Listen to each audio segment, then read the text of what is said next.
नमस्कार बच्चों। आज हम सब पढ़े हैं कक्षा 7 की हिंदी व्याकरण का दूसरा पाठ वर्ण विन्यास यानी अरेंजमेंट ऑफ लेटर्स।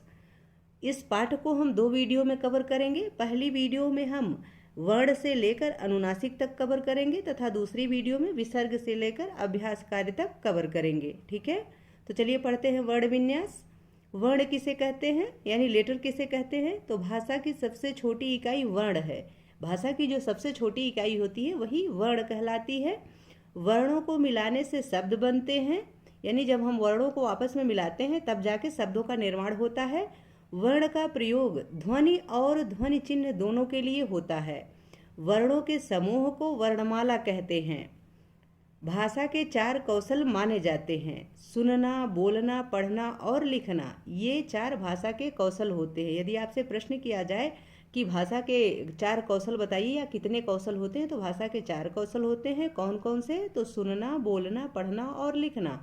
इसका शार्ट फॉर्म होता है सु बो प ली। इस ऐसे कहते हैं, यानी सु अर्थात सुनना, बो अर्थात बोलना, प अर्थात पढ़ना, ली अर्थात लिखना। तो सुबो पली इसका एक सूत्र होता है।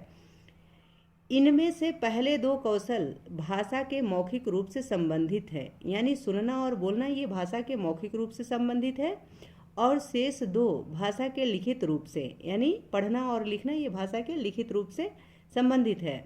वैसे पढ़ना भी मौखिक रूप में ही आता है, लेकिन जब हम किसी चीज़ को पढ़ के लिखते हैं तो वह लिखित रूप से संबंधित हो जाता है।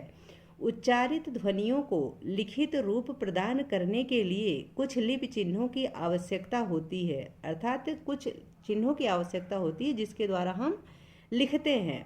यही लिपि चिन्ह वर्ण कहलाते हैं। जो लिपि चिन्ह होते हैं, लिखने के जो चिन्ह होते हैं, वही वर्ण कहलाते हैं। वर्ण की परिभाषा इस प्रकार दी जा सकती है। तो वर्ण की परिभाषा क्या है? वर्ण किसे कहते हैं? वर्ण यानी भाषा की वह छोटी से छोटी इकाई जिसके और टुकड़े नहीं किए जा सकते। वर्ण किसे कहते हैं? वर्ण भाषा की वह छोटी से छोटी इकाई है जिसके टुकड़े नहीं किए जा सकते, अर्थात वर्णों के कोई और टुकड़े नहीं किए जा सकते। यह ही सबसे छोटी इकाई होती है। यदि आपसे पूछा जाए कि भाषा की सबसे छोटी इकाई क्या होती है, तो भाषा की सबसे छोटी इकाई वर्ण होती है जिसके टुकड़े नहीं किए जा सकते। वर्णों को सामान्यतः अक्षर भी कहा जाता है। वर्णों का दूसरा नाम अक्षर होता है। वर्ण 2 प्रकार के होते हैं, स्वर और व्यंजन। वर्ण कितने प्रकार के होते हैं? वर्ण 2 प्रकार के होते हैं। पहला तो स्वर है, जो स्वर वर्ण होते हैं, और दूसरा व्यंजन वर्ण, यानी स्वर और व्यंजन 2 भेद होते हैं। वर्णों के 2 प्रकार होते हैं। मानक हिंदी वर्णमाला यानी अल्फ़ाबेट, जो आपकी हिंदी की मानक हिंदी की जो वर्णमाला है वो यहाँ दी गई है। स्वर कौन कौन से होते हैं? तो स्वर होते हैं अ, आ, ई, ऊ, री, ए, ऐ, ओ, औ। ये स्वर होते हैं। अनुस्वार कौन से होते हैं? ये अंग जो है ये अनुस्वार है। अह जो है ये अह, ये विसर्ग है। यानी ये दोनों जो होते हैं, अनुस्वार अंग और विसर्ग अह, ये दोनों आयोगवाह कहलाते हैं। इनको आयोगवाह कहते हैं। ठीक है, अनुस्वार अंग तथा विसर्ग अह को आयोगवाह कहते हैं। ये आयोगवाह कहलाते हैं। व्यंजन वर्ण कौन से होते हैं? तो क, ख, ग, घ, ङ ये क वर्ग है जो व्यंजन वर्ण है। च, छ, ज, झ, ञ ये च वर्ग कहलाते हैं। ट, ठ, ड, ढ, ड़ ये ट वर्ग कहलाते हैं। त, थ, द, ध, न ये त वर्ग कहलाते हैं। प, फ, ब, भ, म ये प वर्ग कहलाते हैं। य, र, ल, व ये अंतस्थ व्यंजन कहलाते हैं। श, श, स, ह ये ऊष्म व्यंजन कहलाते हैं। ठीक है, विशेष व्यंजन ड़ और ढ़ ये विशेष व्यंजन है। ये संस्कृत में नहीं मिलते, सिर्फ हिंदी में ही मिलते हैं। इन्हें उच्छिप्त व्यंजन कहा जाता है। ड़ और ढ़ को उच्छिप्त व्यंजन कहा जाता है। संयुक्त व्यंजन यानी और अक्षरों के मेल से बने हुए व्यंजन जो होते हैं उन्हें संयुक्त व्यंजन कहा जाता है। छ, त्र, ज्ञ और स्र ये जो हैं ये 4 संयुक्त व्यंजन होते हैं, जिसमें छ क और खट्टी स के मेल से बनता है। त्र, त और र के मेल से बनता है। ज्ञ, इया और ज और इया के मेल से बनता है। ज और इया के मेल से ज्ञ बनता है। स्र जो होता है ये बड़े स और र के मेल से बनता है। आगत ध्वनियाँ आ, ज, फ ये आगत ध्वनियाँ हैं जो विदेशी भाषाओं से आई हुई हैं हिंदी भाषा में। इस प्रकार हिंदी वर्णमाला में 52 वर्ण हैं। इस प्रकार कुल हिंदी वर्णमाला में कितने वर्ण हैं? 52 वर्ण, यानी 52 वर्ण हैं, 52 लेटर्स हैं हिंदी वर्णमाला में। उल्लेखनीय अर्थात महत्वपूर्ण बातें हैं ये। हिंदी वर्णमाला को अक्षर भी कहते हैं। हिंदी की जो वर्णमाला होती है उसको अक्षर भी कहते हैं, क्योंकि उनका स्वतंत्र उच्चारण हो सकता है। जो इन हिंदी वर्णमाला के अक्षरों का स्वतंत्र उच्चारण हो सकता है, क्योंकि इनमें स्वर मिले हुए होते हैं। हिंदी की जो वर्णमाला होती है वह स्वरों के साथ ही होती है, अकेले नहीं होती है। ये आप जान लीजिए कि जो स्वर होते हैं वे स्वतंत्र होते हैं, उनका उच्चारण स्वतंत्र होता है, परंतु जो व्यंजन होते हैं उनका उच्चारण स्वतंत्र नहीं होता। बिना स्वरों के व्यंजन का उच्चारण नहीं किया जा सकता। तो जो हिंदी वर्णमाला है उनके जो व्यंजन हैं उनमें स्वर लगे हुए रहते हैं। स्वर तो अपनी प्रकृति से ही अक्षर होते हैं, यानी स्वर स्वतंत्र होते हैं, परंतु हिंदी के व्यंजन वर्णों में भी अवर्ण रहता है। अ जो स्वर है यह वर्ण हिंदी की वर्णमाला के अक्षरों में रहता है। जैसे क और अ के मेल से क बनता है। जब इस हम क का उच्चारण करते हैं तो इसमें आधा क और पूरा अ ये दोनों मिले हुए रहते हैं, जिसकी वजह से हम इसको क कहते हैं। ठीक है, आगे है। कई बार ऐसी स्थिति बनती है कि स्वर रहित व्यंजन का प्रयोग करना पड़ता है। हमें स्वरों के बिना ही व्यंजनों का प्रयोग करना पड़ता है। तो ऐसी स्थिति में, इस स्थिति में नीचे हलंत चिन्ह, यानी इस हलंत के चिन्ह का, ये जो चिन्ह है इसको हलंत का चिन्ह कहते हैं, इसका प्रयोग होता है, यानी इसका प्रयोग किया जाता है। जैसे छ द, यहाँ आपको छ में हलंत का चिन्ह और द में हलंत का चिन्ह लगा करके दिखाया गया है। जैसे जब आप विद्यालय लिखते हैं तो वो जो द होता है उसको यदि आधा करना है तो हम द लिख के उसमें हलंत लगा देंगे तो वो आधा द हो जाएगा। ठीक है, आगे है। ड़ और ढ़ हिंदी के विकसित व्यंजन हैं जो संस्कृत में नहीं मिलते। ये व्यंजन जो है ये हिंदी से ही विकसित हुए हैं, ये संस्कृत में नहीं पाए जाते हैं। इन्हें उच्छिप्त व्यंजन कहा जाता है। ड़ और ढ़ को उच्छिप्त व्यंजन कहा जाता है। आ ज और फ ध्वनियाँ विदेशी यानी अंग्रेजी, अरबी और फारसी भाषाओं से आई हुई हैं।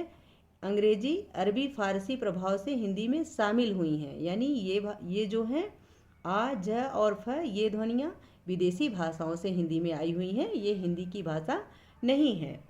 छ, त्र, ज्ञ और स्र संयुक्त व्यंजन हैं। ये चार छ, त्र, ज्ञ और स्र ये संयुक्त व्यंजन हैं जो क्रमशः इस प्रकार बनते हैं। इनका कैसे हैं? आधा क और खट्टी स के मेल से ये छ बनता है। आधे त और र के मेल से त्र बनता है। आधे ज और ञ के मेल से ज्ञ बनता है। आधा बड़ा स और र के मेल से स्र बनता है। आइए अब स्वर और व्यंजन के बारे में और अधिक जानकारी प्राप्त करें। यानी अब हम अकेले स्वर के विषय में, फिर व्यंजन के विषय में एक एक करके पढ़ते हैं, समझते हैं। स्वर यानी वावेल, तो स्वर किसे कहते हैं वो भी हम जान लेते हैं। जिन वर्णों के उच्चारण में वायु बिना किसी रुकावट के मुंह से निकले वे स्वर कहलाते हैं। यानी जिन वर्णों का उच्चारण जब हम करते हैं उस समय हमारे मुख से जो श्वास निकलती है, जो वायु निकलती है, जो हवा निकलती है, वह बिना किसी रुकावट के, बिना किसी बाधा से यदि मुंह से बाहर निकलती है तो वे स्वर कहलाते हैं। ठीक है, अ, आ, ई, उ, री, ए, ऐ, ओ, औ ये 11 स्वर हैं। तो जब आप अ, आ, ई, उ, री, ए, ऐ, ओ, औ इनका उच्चारण करते हैं तो आपके मुंह से जो हवा निकलती है, जो वायु निकलती है, वो बिना किसी रोक टोक के निकल जाती है। यानी इनका उच्चारण करने में किसी भी बाधा का सामना नहीं करना पड़ता, कोई रुकावट नहीं आती है, इसीलिए इनको स्वर कहा जाता है। अंग और अह ये आयोगवाह हैं। अंग ये अनुस्वार है, अह विसर्ग है, ये दोनों ही आयोगवाह हैं, आयोगवाह कहलाते हैं। स्वर के भेद, काइंड्स ऑफ वावेल। स्वर के कितने भेद होते हैं? तो स्वर के 2 भेद किए जाते हैं, ह्रस्व स्वर व दीर्घ स्वर। इनके 2 भेद होते हैं, एक ह्रस्व स्वर होता है और दूसरा दीर्घ स्वर होता है। ह्रस्व का अर्थ होता है छोटा, जिसमें समय कम लगता है, उसे ह्रस्व स्वर कहते हैं। जिन स्वरों के उच्चारण में बहुत कम समय लगता है उन्हें ह्रस्व स्वर कहते हैं। ह्रस्व स्वर 4 हैं, अ, ई, उ और री, ये ह्रस्व स्वर कहलाते हैं। इन्हें मूल स्वर भी कहा जाता है, यानी स्वरों की उत्पत्ति अ ई उ री से ही हुई है, इसीलिए इन्हें मूल स्वर भी कहा जाता है। और इनके उच्चारण में जब आप अ ई उ री का उच्चारण करते हैं तो बहुत कम समय लगता है इनके उच्चारण में। अगर आप व्यंजनों का उच्चारण करेंगे तो ज़्यादा समय लगता है। यदि आप दीर्घ स्वर का उच्चारण करेंगे तो इनसे डबल हवा की मात्रा निकलती है बाहर और इनसे ज़्यादा समय भी लगता है। ठीक है, आगे दीर्घ स्वर है। दीर्घ स्वर यानी लॉन्ग वावेल्स, जिन स्वरों के उच्चारण में ह्रस्व स्वरों की अपेक्षा 2 गुना समय लगता है उन्हें दीर्घ स्वर कहते हैं। यानी ह्रस्व स्वरों का जब हम उच्चारण करते हैं अ ई उ री का तो बहुत कम समय लगता है। जब हम आ ई उ ए ऐ ओ औ इनका उच्चारण करते हैं तो ह्रस्व स्वरों के का दूना समय लगता है इनके उच्चारण में, इसीलिए इन्हें दीर्घ स्वर कहा जाता है। तो जिन स्वरों के उच्चारण में ह्रस्व स्वरों की अपेक्षा 2 गुना समय लगता है उन्हें दीर्घ स्वर कहते हैं। दीर्घ स्वर कौन से हैं? तो दीर्घ स्वर ये 7 है। आ ई उ ए ऐ ओ औ ये 7 दीर्घ स्वर है। आयोगवाह, आयोगवाह किसे कहते हैं इसको हम देख लेते हैं। आफ्टर साउंड्स, इन 11 स्वरों के अतिरिक्त हिंदी वर्णमाला में 2 वर्ण और भी हैं, अंग यानी अनुस्वार और अह यानी विसर्ग। ये दोनों स्वरों के बाद आते हैं। आपने देखा है ना कि अंग अह आता है, अ आ ई उ री ए ऐ ओ औ, इसके बाद अंग अह आता है। तो ये अंग जो होता है वह अनुस्वार होता है और जो अह होता है वह विसर्ग होता है। ये स्वरों के बाद आते हैं। ठीक है, इन्हें आयोगवाह ध्वनि कहते हैं। वस्तुतः ये स्वर नहीं है, वास्तविक रूप से ये अंग और अह ये स्वर नहीं है, पर स्वर वर्णों के समान इनकी भी मात्राएं हैं, यानी इनकी भी मात्राएं लगती हैं। जब आप कोई वाक्य लिखते, कोई शब्द लिखते हैं तो इनकी भी मात्राएं लगती हैं, इसीलिए इनकी गणना जो है स्वरों के अंत में कर ली जाती है। अतः इनकी गिनती स्वरों के अंत में की जाती है, इसीलिए इनकी गिनती की जाती है क्योंकि ये भी मात्रा के रूप में लगते हैं। ठीक है, हमने स्वरों व्यंजन, व्यंजन यानी कॉन्सोनेंट, तो व्यंजन किसे कहते हैं? जिन ध्वनियों के उच्चारण में हवा कंठ से निकलकर मुंह में किसी अंग से स्पर्श करती हुई बाहर निकलती है उन्हें व्यंजन कहते हैं। यानी जब हम व्यंजनों का उच्चारण करते हैं तो कंठ से जो हवा निकलती है वह मुंह में किसी न किसी स्थान को स्पर्श जरूर करती है, चाहे वह होंठ को स्पर्श करे, दांत को स्पर्श करे, तालु को स्पर्श करे, मूर्धा को स्पर्श करे, परंतु कहीं न कहीं स्पर्श अवश्य करती है। इनका उच्चारण स्वरों की सहायता से ही किया जाता है, यानी व्यंजनों का जब उच्चारण हम करते हैं तो वो बिना स्वर के नहीं कर सकते। व्यंजन स्वतंत्र नहीं होते हैं, वे स्वरों से युक्त होते हैं। जैसे आप यहाँ देखिए क, ये क वर्ण है और इसमें आधा क और अ ये दोनों मिले हुए हैं, यानी इस स्वर अ के मेल से ही क का निर्माण हुआ है, जिसको हम क के रूप में उच्चारित करते हैं, उच्चारण करते हैं। व्यंजन के भेद यानी काइंड्स ऑफ कॉन्सोनेंट, कितने प्रकार के होते हैं व्यंजन? तो व्यंजन 3 प्रकार के होते हैं, स्पर्श व्यंजन, अंतस्थ व्यंजन और ऊष्म व्यंजन। तो हम एक एक करके इन तीनों के विषय में जानेंगे विस्तार से। पहले हम स्पर्श व्यंजन के बारे में जान लेते हैं कि स्पर्श व्यंजन क्या होते हैं। स्पर्श व्यंजन, स्पर्श का अर्थ होता है छूना। स्पर्श का अर्थ ही होता है छूना। जैसे हम किसी का चरण स्पर्श करते हैं तो चरण को छूते हैं ना, तो स्पर्श का अर्थ यही होता है कि छूना। जिन वर्णों के उच्चारण में जीभ मुख के विभिन्न स्थानों का स्पर्श करती है उन्हें स्पर्श व्यंजन कहते हैं। जैसे स्पर्श व्यंजन निम्न प्रकार के होते हैं, ये वर्ग दिया गया है, ये स्पर्श व्यंजन दिए गए हैं और ये उच्चारण स्थान दिए गए हैं, यानी जिह्वा जिसको स्पर्श करती है वो यहाँ दिया गया है और कहाँ से निकलते हैं ये भी आपको यहाँ दिया गया है। जैसे क वर्ग यानी क ख ग घ ङ, इनका उच्चारण स्थान क्या है? कंठ है, ये कंठ से निकलते हैं। ठीक है। च वर्ग यानी च छ ज झ ञ, इनका उच्चारण स्थान तालु है, ये तालव्य कहे जाते हैं। यानी जब हम च वर्ग का उच्चारण करते हैं च छ ज झ, तो आप उच्चारण करके देखिए, उच्चारण करेंगे तो आपकी जिह्वा तालु से लगेगी, तो इसे तालव्य कहते हैं। इसका उच्चारण स्थान तालु होता है च वर्ग का। ठीक है। ट वर्ग ट ठ ड ढ ड़, ये जो होते हैं मूर्धन्य होते हैं, यानी इनका उच्चारण स्थान मूर्धा होता है। जब हम इनका उच्चारण करते हैं तो जिह्वा हमारी पीछे की तरफ मुड़ी हुई रहती है। देखेंगे आप तो पीछे की तरफ मुड़ के तालु को स्पर्श करती है जिह्वा जब हम ट ठ ड ढ का उच्चारण करते हैं। ठीक है।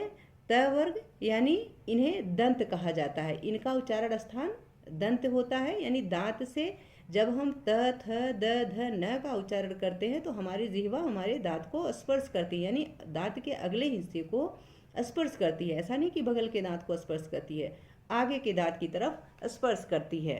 आप उच्चारण करके देखिए, आप जान जाएंगे। ठीक है। और वो बहुत सही तरीका है। यदि आप उच्चारण करके इनको समझते हैं तो आप जीवन में कभी इसको भूल नहीं सकते। प वर्ग, जो प वर्ग होते हैं जैसे प फ ब भ म, ये प वर्ग कहलाते हैं और इनका उच्चारण स्थान क्या होता है? होस्ट होता है। होस्ट यानी होंठ। जब हम प फ ब भ का उच्चारण करते हैं तो ये इसमें हमारे होठ जो होते हैं वो आपस में मिल जाते हैं। तो आप प फ ब भ का उच्चारण करके देखिए तो आपके दोनों होंठ उसमें मिलते हुए आपको दिखाई देंगे कि जो वायु होती है कंठ से निकली हुई वो आपके होठ को स्पर्श करती है। इस प्रकार कुल 25 स्पर्श व्यंजन होते हैं, यानी स्पर्श व्यंजनों की संख्या कितनी है? 25 यानी 25। आप इनको गिनेंगे तो 5 बच्चे 25 हो गए ना।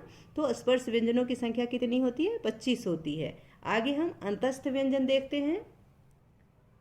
स्पर्श व्यंजन हो गया। अब हम दूसरा अंतस्थ व्यंजन के विषय में जान लेते हैं। जिन व्यंजनों के उच्चारण में वायु न तो मुंह में कहीं स्पर्श करती है न ही रगड़ खाकर निकलती है, उन्हें स्पर्श व्यंजन कहते हैं। ये 4 हैं, य र ल व।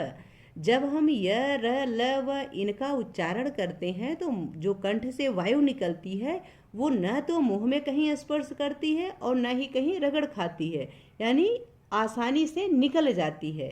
तो इन्हें जब आसानी से वायु निकल जाती है तो ऐसे व्यंजनों को अंतस्थ व्यंजन कहते हैं। यानी ये व्यंजन जिनके उच्चारण में वायु न तो मुंह में कहीं स्पर्श करती है न रगड़ खाती है, ऐसे व्यंजन अंतस्थ व्यंजन कहलाते हैं। और अंतस्थ व्यंजन 4 होते हैं, य र ल और व। य र ल और व ये चारों स्पर्श व्यंजन अंतस्थ व्यंजन कहलाते हैं। इन्हें ही अंतस्थ व्यंजन कहते हैं। आगे है तीसरा ऊष्म व्यंजन। ऊष्म व्यंजन किसे कहते हैं? जिन व्यंजनों के उच्चारण में वायु कंठ से निकलकर किसी स्थान पर रगड़ खाकर बाहर निकलती है वे ऊष्म व्यंजन कहलाते हैं।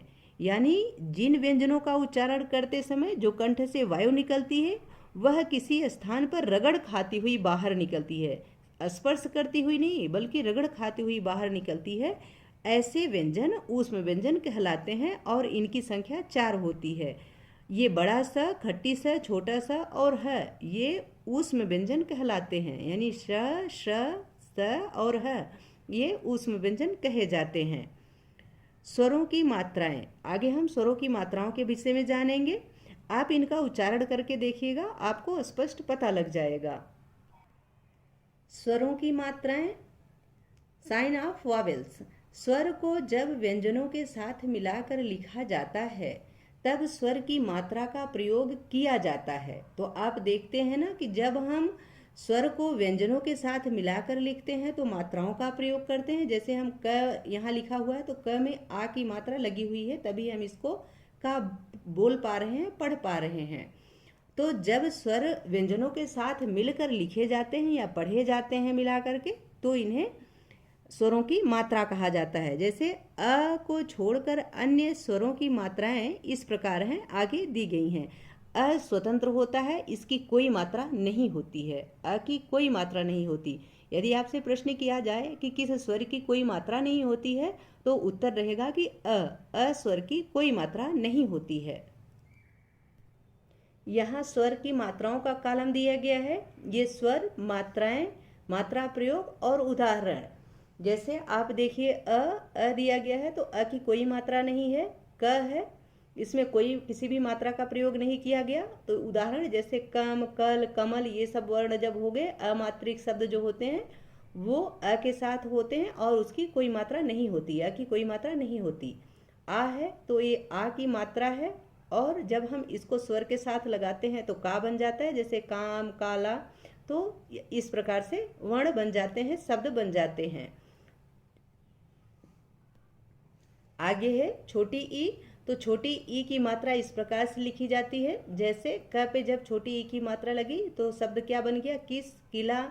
ल पे आ की मात्रा लगी हुई है, ये बड़ी ई है, तो बड़ी ई जब क पे लगी तो की बना, और शब्द क्या बना, कीमती, चीनी। ऊ देखिए, ऊ ये छोटा ऊ है और इसकी ये मात्रा है, क पे लगा तो कू हो गया, शब्द बना कुल, सुन। ऊ यानी बड़ा ऊ, ये जब क पे लगा तो कू हो गया और हो गया कूल, भूल। री, ये री की मात्रा है, क में री लगा तो क्री हो गया, जैसे कृषि, वृथा, ये शब्द बने। ये की मात्रा है, और जब क पे ए की मात्रा लगा तो हो गया के, यहाँ शब्द बना केला, मेला। आगे ये ऐ की मात्रा है, क पे ऐ लगा तो हो गया कै, शब्द बना कैसा, सैर। ओ, ये ओ की मात्रा है, को, क पे ओ की मात्रा लगी तो को हो गया, जैसे कोई, रोको, ये शब्द बन गए ओ की मात्रा से। औ की मात्रा है, कौ, क पे औ की मात्रा लगी तो कौ हो गया, शब्द बन गया कौन, मौन। ये आप देखिए, ये आगत है, आ जो है ये आगत है, ये अंग्रेजी भाषा से आया हुआ स्वर है, ठीक है। और ये इसकी मात्रा है, जैसे का हम लोग लिखते हैं ना, कॉमन, बॉल, डॉक्टर वगैरह, इस प्रकार के जब हम शब्द लिखते हैं तब हम इस मात्रा का प्रयोग करते हैं, ये अंग्रेजी भाषा से आया हुआ है, ठीक है। र के साथ उ और उ की मात्रा अन्य व्यंजनों की तरह नहीं लगती। तो आपने देखा है ना कि र में जो मात्रा लगती है वो बाकी व्यंजनों के समान नहीं लगती है, बल्कि उसके पीछे बीच से लगती है। यह निम्न प्रकार से लगती है, यानी नीचे उसका उदाहरण दिया गया है कि र में छोटे ऊ और बड़े ऊ की मात्रा किस प्रकार से लगती है। र में छोटे ऊ की मात्रा इस प्रकार से लगती है, जैसे शब्द बन गया रुपया, रुकना। र में बड़े ऊ की मात्रा इस प्रकार से लगती है, और शब्द बना रुमाल, रूठना, ठीक है। आगे अनुस्वार है। अब हम अनुस्वार अंग के बारे में जान लेते हैं। अनुस्वार का अर्थ है स्वर के बाद आने वाली नासिक के ध्वनि। इसका एक स्लोगन भी होता है, यानी एक सूत्र भी होता है कि मुख, नासिका, वचनो, अनुनासिक, यानी जिन वर्णों का उच्चारण मुख और नासिका दोनों से होता है उन्हें अनुनासिक कहा जाता है। यह सदैव किसी व्यंजन के पहले आता है, यानी जो अनुस्वार होता है वह किसी न किसी व्यंजन के पहले आता है। जिस व्यंजन से यह पहले आता है उसी व्यंजन वर्ग के पंचम वर्ण यानी नासिक के व्यंजन के रूप में बोला जाता है। जैसे कंगन, इसमें आप देखिए कंगन, इस तरीके से ये इसका वास्तविक रूप है। जो ये ङ है यह यहाँ मात्रा के रूप में ङ की तरह लग जाता है। जैसे संत, यहाँ देखिए न के स्थान पे आया है। मंच देख रहे हैं, ये य है, इसके स्थान पे आया हुआ है। कंपन यहाँ म के स्थान पर आया हुआ है। ठंडा यहाँ आधे न के स्थान पे आया हुआ, आधे ड़ के स्थान पर आया हुआ है, ठीक है। अंतस्थ और ऊष्म व्यंजनों से पहले यदि सम हो तो म की जगह सदैव अनुस्वार ही होगा।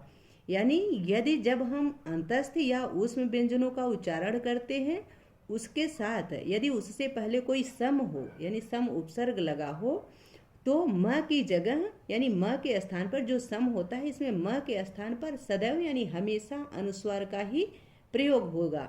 जैसे यहाँ आप देखिए सम प्लस यम यानी संयम, तो जब सम उपसर्ग आया यम के साथ तो यहाँ अनुस्वार का प्रयोग हुआ, ठीक है।